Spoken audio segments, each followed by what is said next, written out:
ተጽናኑ።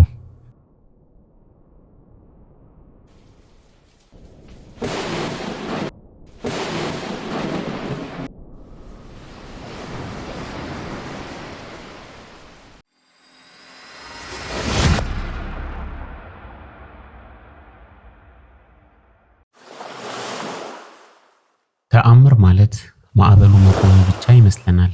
ነገር ግን ተአምር ማለት በማዕበሉ መሃል ትንፋሽን ለማጣት ቢሆንስ? አንዳንድ ጊዜ እግዚአብሔር ያለበትን ማዕበል ዝም ይለዋል። ይልቁንም በማዕበሉ ውስጥ የነፍስህን አቅጣጫ ያስተካክላል። የእርሱ ዋነኛ ተስፋ ማዕበል የሌለበት ባህር ሳይሆን በሰላም ወደ ወደቡ መድረስ ነው።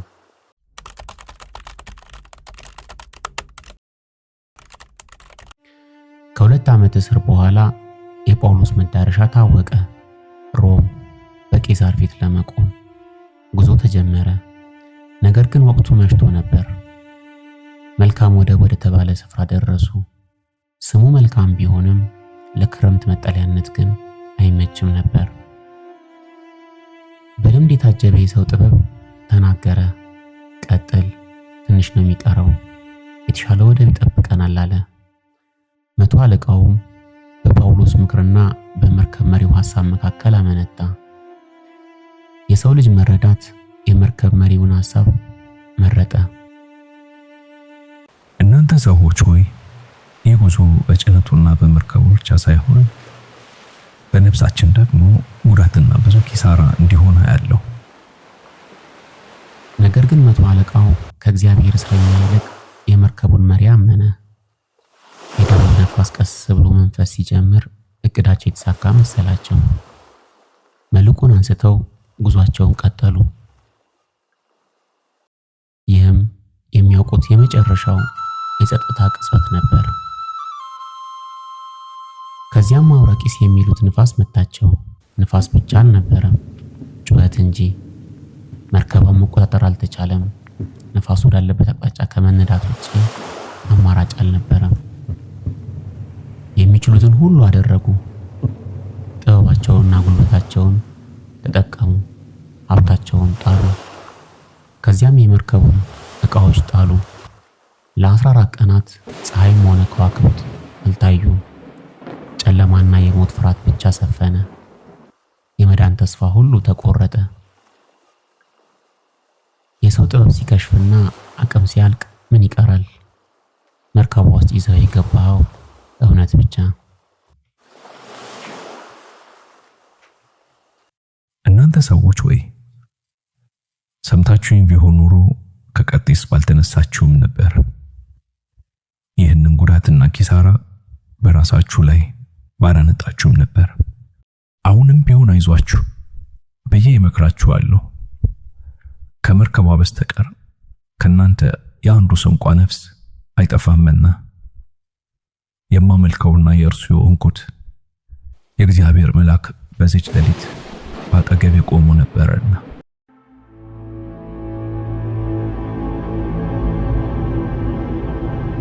እርሱም እንዲህ አለኝ፣ ጳውሎስ ሆይ አትፍራ፣ በቄሳር ፊት ልትቆም ይገባሃል። እነሆም እግዚአብሔር ከአንተ ጋር የሚሄዱትን ሁሉ በጸጋው ሰጥቶሃል። ስለዚህ እናንተ ሰዎች ሆይ አይዟችሁ፣ እንደተነገረኝ እንዲሁ እንዲሆን እግዚአብሔርን አምናለሁና። ነገር ግን ወደ አንዲት ደሴት እንድንወርቅ ይገባናል።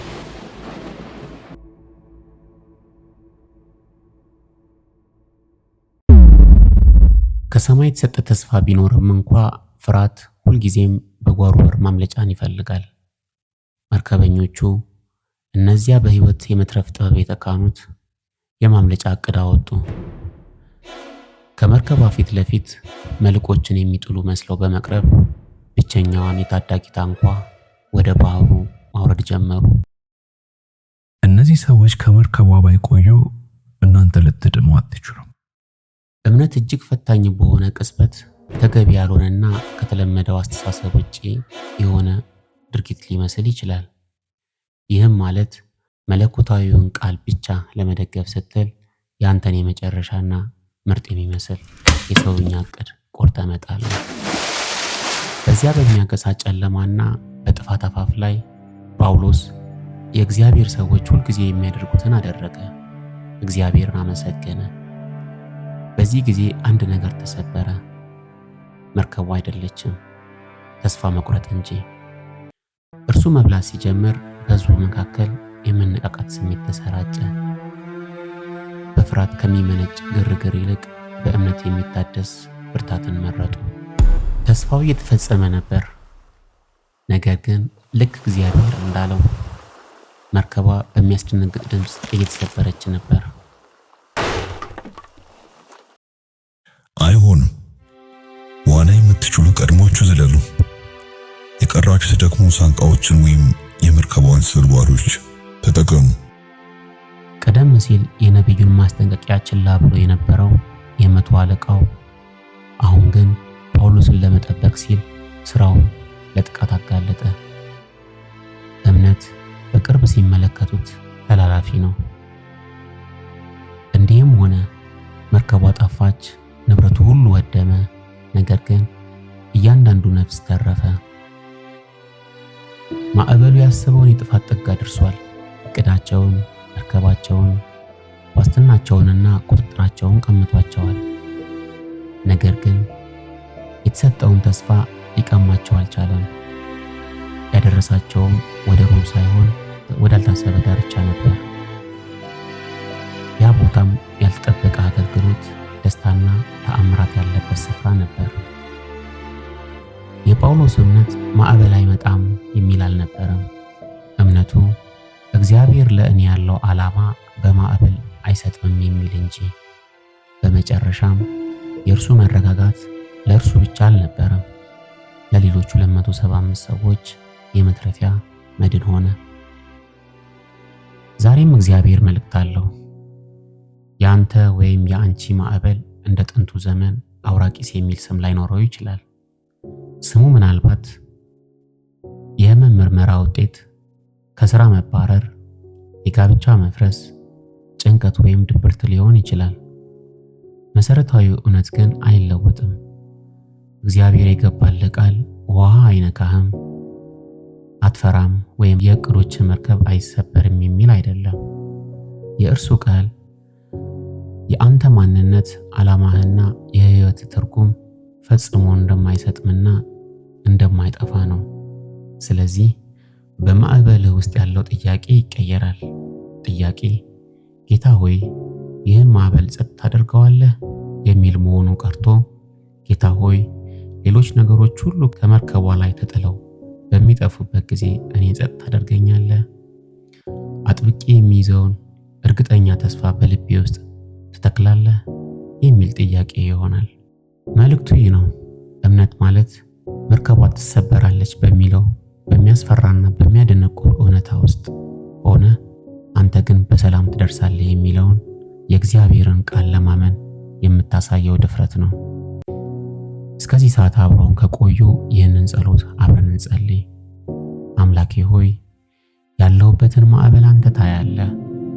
የፈረሱትን እቅዶቼን፣ ያለቁትን ሀብቶቼን፣ የቀጠነውን ተስፋዬን አንተ ታውቃለህ። በማይናወጠው ቃል ከመታመን ይልቅ እኔ ራሴ በሰራኋቸው የማምለጫ ታንኳዎች ስለተማመንኩ ይቅር በለኝ። በዚህ በሚያገሳ ጨለማ ውስጥ አጥብቄ የሚይዘውን ተስፋ ስጠኝ። በአንተ መንፈስ ረዳትነት በዚህ ሁኔታ ውስጥ እንኳ ሳይቀር ምስጋና የማቀርብበትን ብርታት ስጠኝ። ልቤን አሳርፈው፣ ነፍሴን አጽናት።